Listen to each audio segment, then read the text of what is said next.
Martin Luther King III, your turn. We're honored to have you with us.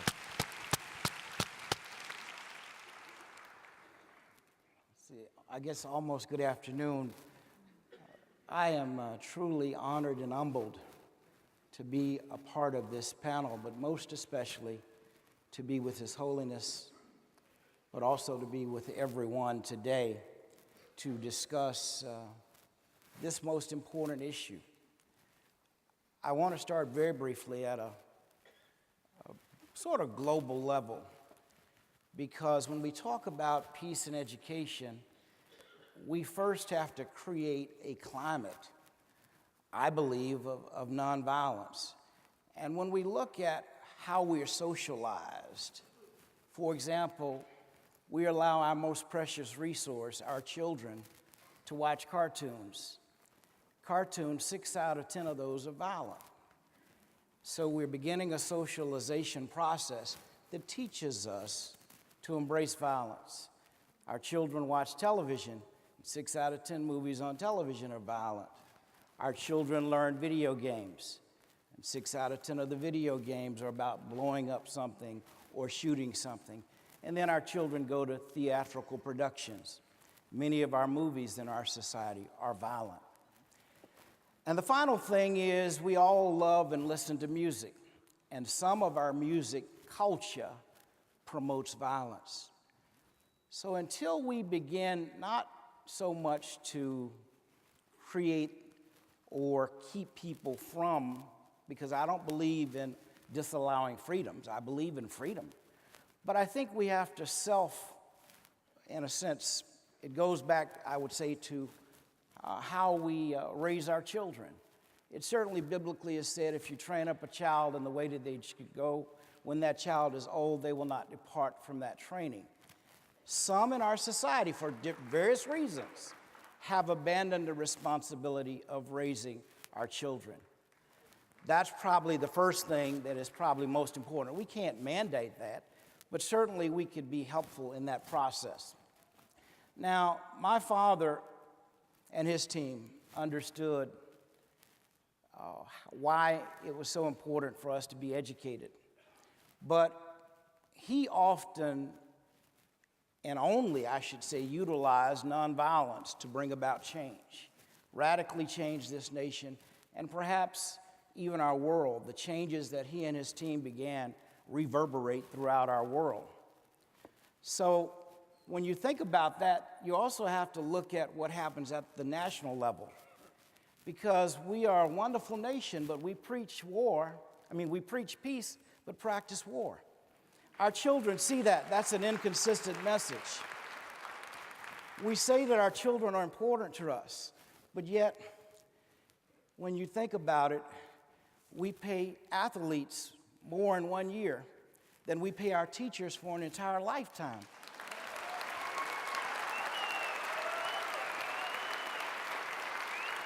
So maybe we are inconsistently consistent. And we don't need to be inconsistent. We have to reach for higher, more noble goals, as His Holiness and so many others have stated today. We are a better nation than the behavior that we are exhibiting, and we must do better.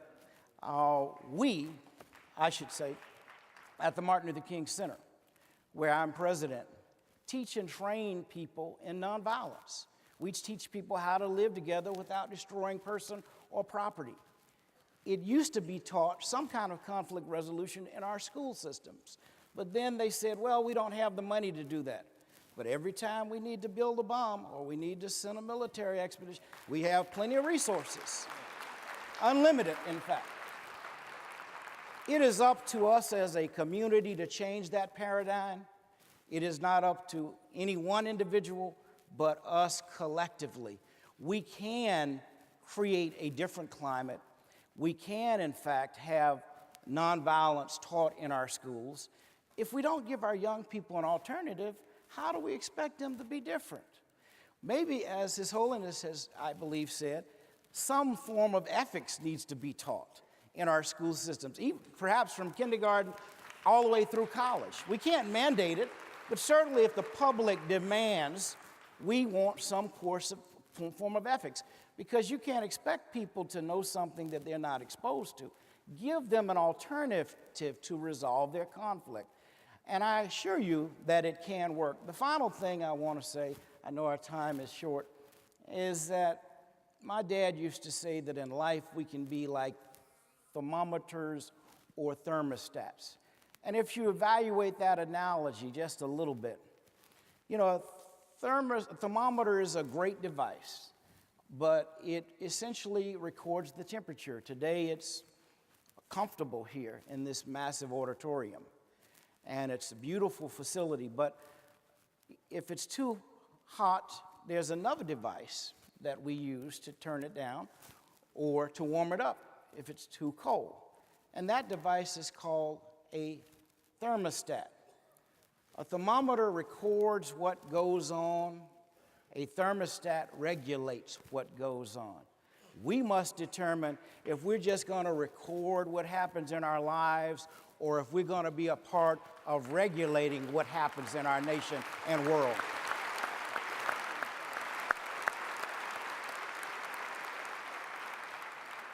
I do believe that one day we will look back, maybe not me physically, but one day our children, my daughter and wife are here today, have a 3-year-old daughter, and maybe she'll look back and say, you know, at one time we participated in archaic behavior in the United States and throughout the world. But today we resolve our conflict without using violence. And ultimately, we will get to the day where peace can exist in our nation, I believe, and throughout our world.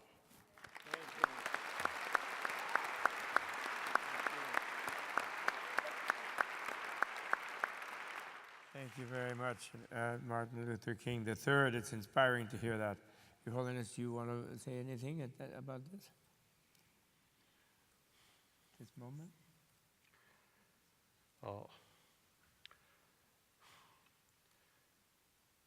Usually,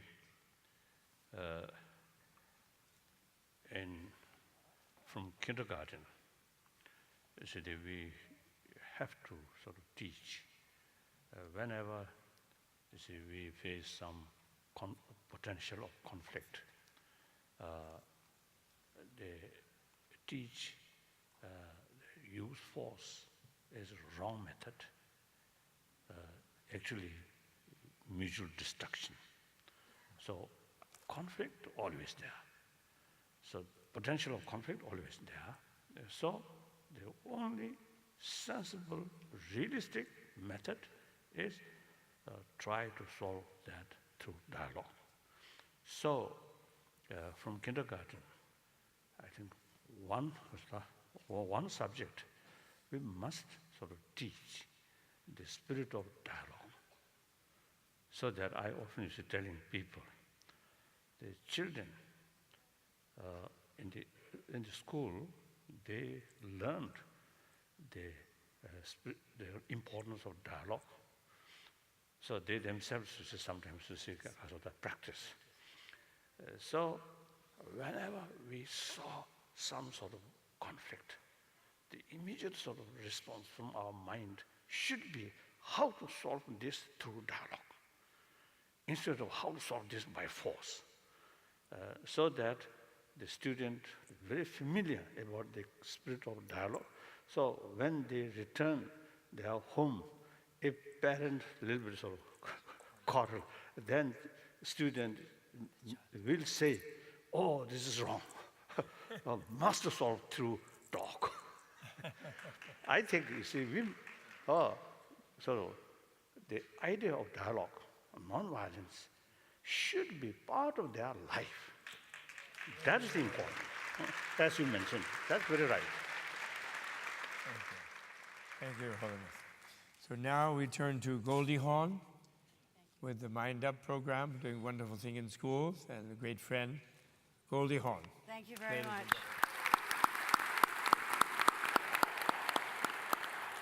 It's a joy to be here, Your Holiness. It really is a dream of mine to sit here, also to help share what my feelings are about education, and everyone here on the panel. It's wonderful. I'm very honored. We're talking a lot today about symptoms, I think. A lot of symptoms in regard to where we are today.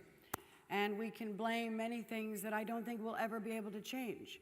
We're going to blame the media. How often, this has been obviously my field, have I asked people their level of responsibility to the various things that they actually put on television?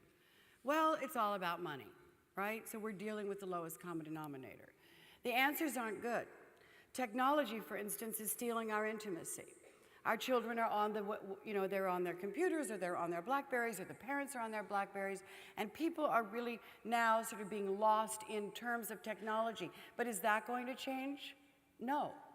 Technology is not going to change. It's going to get bigger, greater, better, richer, wider, deeper. We're going to be going down that rabbit hole so fast, and we're going to lose control. We've already done it. And now we've learned the statistics for children. Children are committing suicide more now than ever from the age of 10 until 24. This isn't acceptable in the United States of America. 1 in 3 of our children are medicated. Now this is the future of our country. We cannot continue to medicate our children because they have ADD or they don't have capabilities of attention.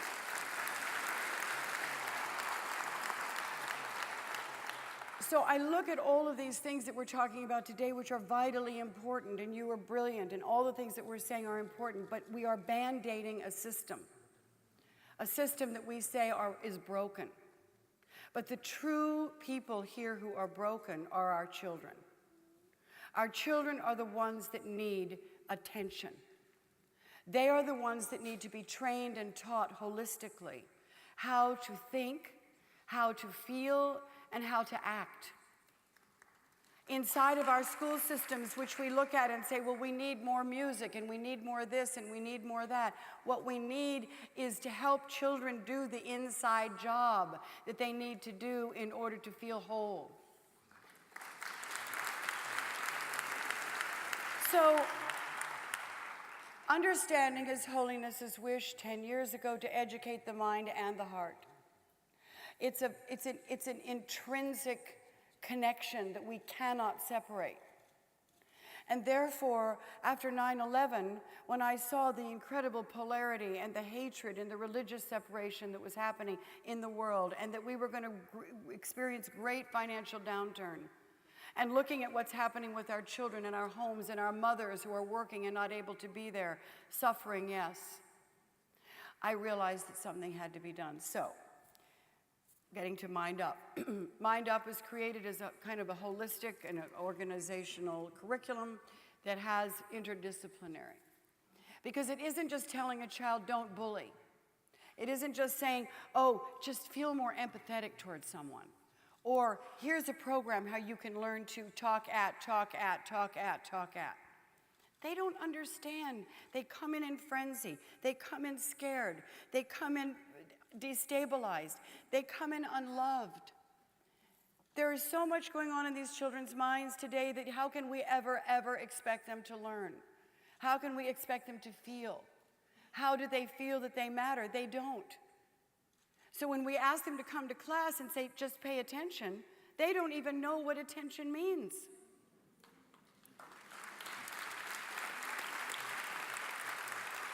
So I'm sort of finished complaining, and I'm now working on a solution.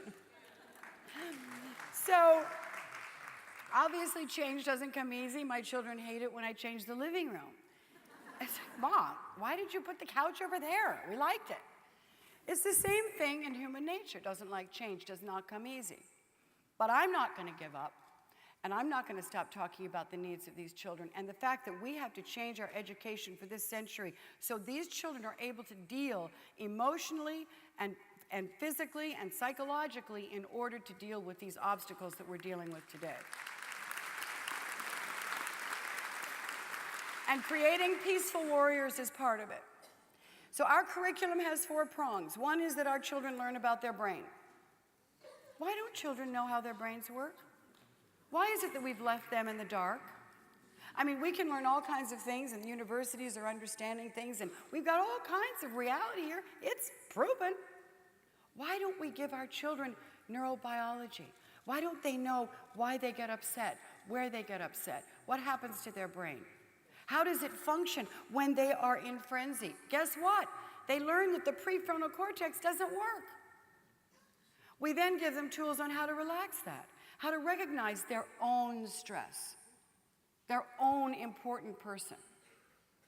Then when they realize they can breathe, focus, relax 3 times a day, it gives them tools to self-regulate, tools to deal with their emotional life in a really cognitive sort of way where they're looking and going, oh, I know why that's happening. I have context. Then we do 3 times a day, we do mindful of our senses, so they become very focused in learning about their own senses and bringing in their curriculum around it. This is an integrated program. It's not an add-on. We're not teaching kids how to not hurt each other.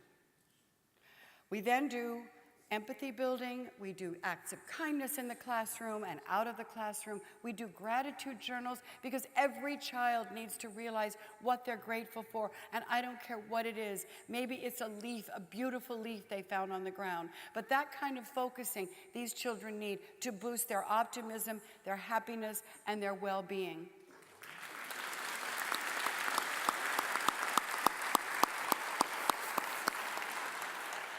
Every child who is in a sense of stability and well-being can learn because their brains are ready. But children who come in frenzy and fear and pain and instability cannot learn, just like we can't learn. When we're hurting and our brains are in fight, flight, or freeze mode, that prefrontal cortex turns off. It's simple. We help our children understand these tools. They are now bringing them home to their families. The beautiful thing is our children are our teachers. So they can teach us a lot, but we have to give them the space of mind to be able to do it.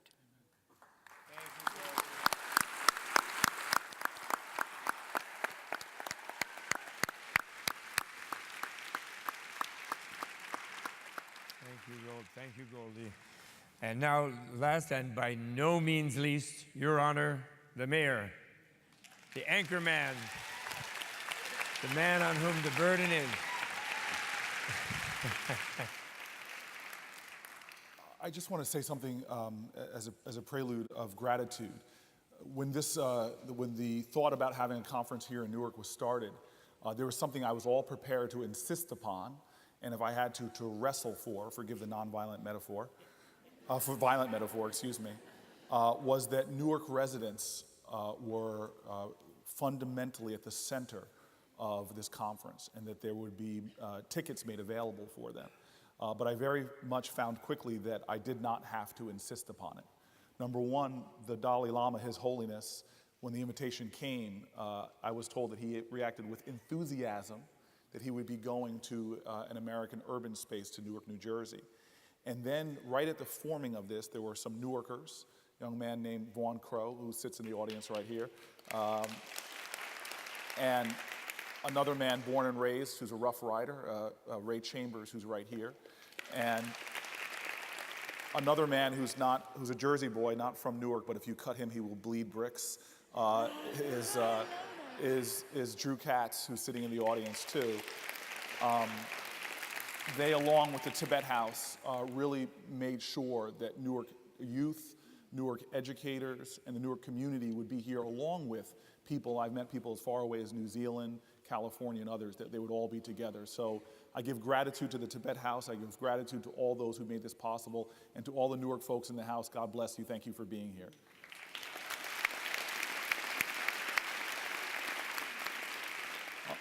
You all will now have to forgive me. Last night was one of those nights where I really did not sleep.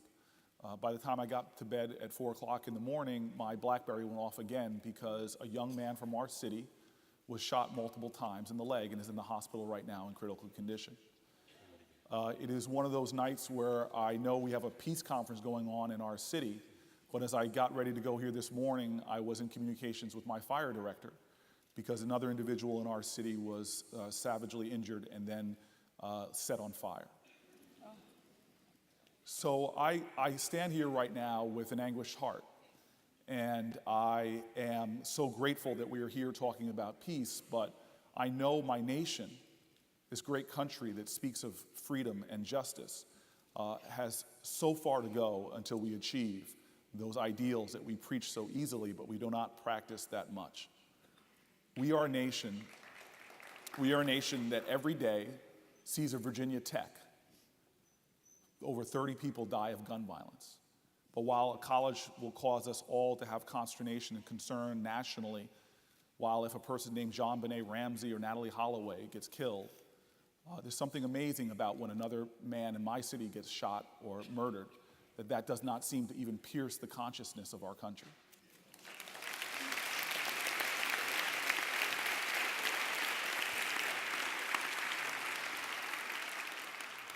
I got to know some Central High School students pretty well in the years before I was mayor. They lived, one of the young gentlemen lived in my building where I lived in Brick Towers.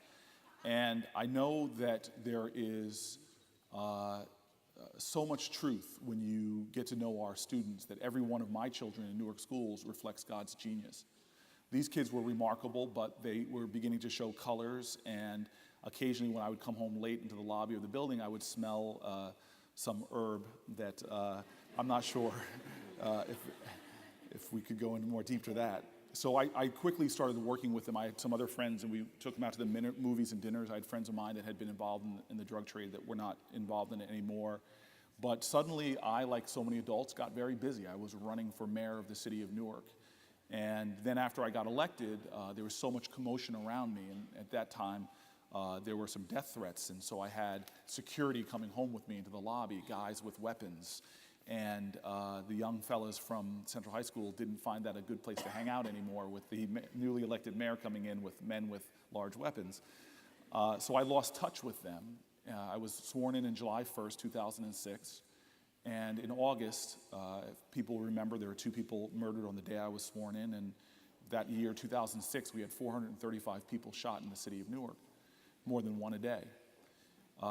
In August of that first term of mine, of the first year, I was called to Court Street, right near Broad Street, where there were 2 young men that had been shot. One was dead, and the other was being put into an ambulance. I remember going around talking to people on Court Street saying, we will get through this, we will do better, we will endure. This is not who we are. And I went to bed that night, not thinking that I'd ever asked who the young men were that got murdered. I woke up the next morning and I found out that one of the boys that was shot and killed was the young boy from my building. I went to the funeral, and it was one of those moments that Newarkers will know. It was packed. There were people wearing T-shirts with his face on it. There were adults, there were teachers, there were community activists. It was packed. And I remember standing in the back of Perry's funeral home, just feeling myself being consumed by emotions that are not being hailed this weekend. Just doubt and anger and frustration as I watched this packed room and people going past his funeral coffin and crying and making noise and shouting. I went back to the office that I now had only occupied for about a month, and I'll never forget, it's an office that is legendary in our city. Everyone from Ken Gibson to Sharp James to Hugh Adnesio have sat in that office. And here I was, a newly minted mayor, and all I could do was sit on the couch that I inherited from my predecessor and cry. And I cried because of frustration that all of us showed up for this boy's funeral, but where the hell were we for his life?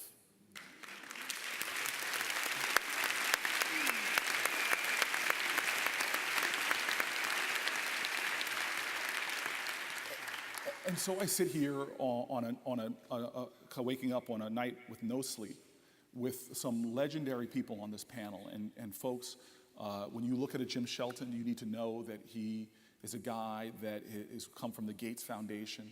When he was at the Gates Foundation, he helped make decisions to make investments here before he went to the Obama administration. I have people like Goldie Hawn, who has called me to her apartment. We sat, and she talked about the things she talked about bringing to the city of Newark. Anzella Nelms is simply probably one of the most unsung heroes in our city for the great things that she's done. Miss Lloyd did what we all should be doing, speaking truth to power. Martin Luther King, the third, is somebody that I've become friends with, and he and I most recently talked, and Soledad pulled me aside in the back and said, we've got to start working on this. And Pedro Noguera is one of those unsung heroes of the city of Newark involved in the bolder approach. But if there's anything I could part and leave you with, it's that this conference cannot be another moment where we get together and talk about problems. That's not the purpose of us being here. You know, I often say that we are a nation that's getting more and more caught up in a toxic state of being. It's a sedentary agitation where we get very upset about the world around us. We watch our TVs and we get angry. Occasionally we might go to a meeting and we might shout, but we don't do anything to change. We cannot do the same things we did last year and expect different results this year. Now let me be very purposeful and very, very pointed, and I'm not here to make folks feel comfortable. The reality is, in my city, I see it all the time. We have kids, and we heard it said here so many times, young men, and I know so many of them.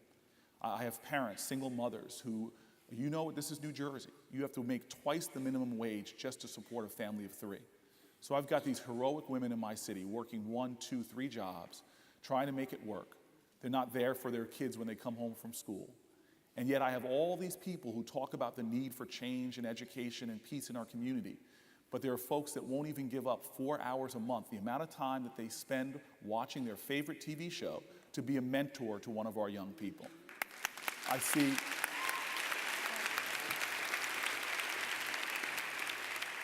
I watch with great interest people showing up to school board meetings, and I saw Ms. Lloyd talked about this tension where we're looking at each other as if we're the enemy, where we're pitting one set of parents against another set of parents.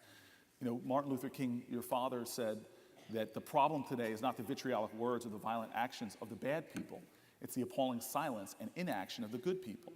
And so let me tell you the truth, though. I watched a couple years ago, and I love my family here in Newark. I showed up to vote for the Barack Obama campaign. The line was wrapped around the building I had to vote at. And the first thing Newarkers say to me, not "Good morning, Mayor," "Don't think you're cutting in line," was the first thing I heard. I don't care who you are. You're going to wait. And I did wait. And by the time I got to the front, I watched this woman argue with the people at the books, screaming at them, "I'm going to vote for Barack Obama. I don't care if my name is not in that book." and I had to smile, and I said, I love my city. I love my people. But then I watched, just 2 weeks ago, with probably one of the more important elections in our city, which was a school board election. And where was everybody? I got elected with tens of thousands of votes. And a school board seat here in the city of Newark, a few thousand votes could earn you a school board seat because nobody was showing up. The problems we're facing are not because of some external threat. They're not because of somebody that lives far away. It's not because of what's happening in Washington, D.C. We have the power. The power of the people will always be greater than the people in power. The power of the people.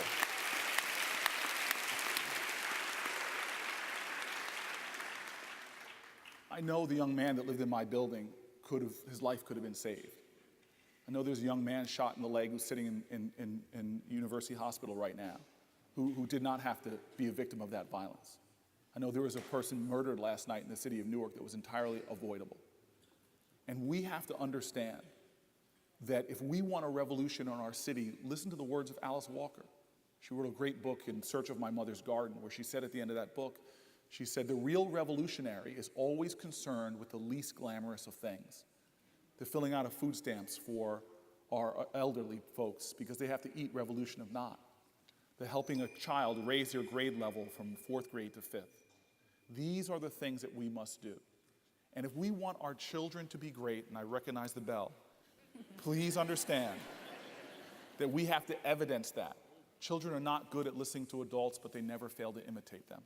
So my prayer for this conference and my gratitude to the people who organized it is that we will leave here and recognize that we can't wait for the world to change. We must be the change we want to see in the world. Thank you. Thank you. Thank you so much, Cory. Wonderful. Be the change.